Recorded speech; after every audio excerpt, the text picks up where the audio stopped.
I hope everybody's having a good day. I just wanted to share something with you guys real quick. See, we live in the province, right? We're in Alaminos City, but we're, you know, kind of away from the main city, I guess you could say. We live out in the country, which I kind of prefer. It's nice out here.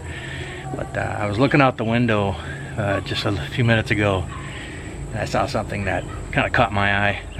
So I figured I'd share it with you. All right, you ready? You ready? Check this out.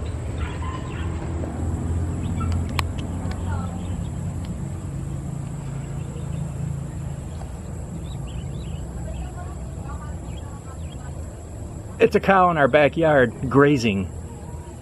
Wakes me up in the morning. He wakes us up in the morning too. You know what he does? He sits out here and goes, "Meow, meow," and we wake up like, what is that noise? Well, that's where it's coming from, right there.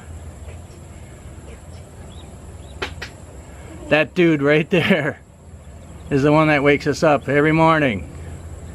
And now he's grazing on the grass. It's pretty cool though.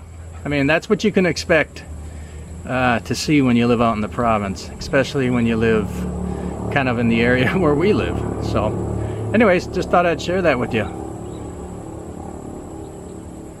The neighborhood cow grazing in the backyard. Okay guys, that's about it for now. Talk to you soon. Bye bye. Meow. Meow. Oh, what? What's that? Oh, somebody's coming. All right, later guys.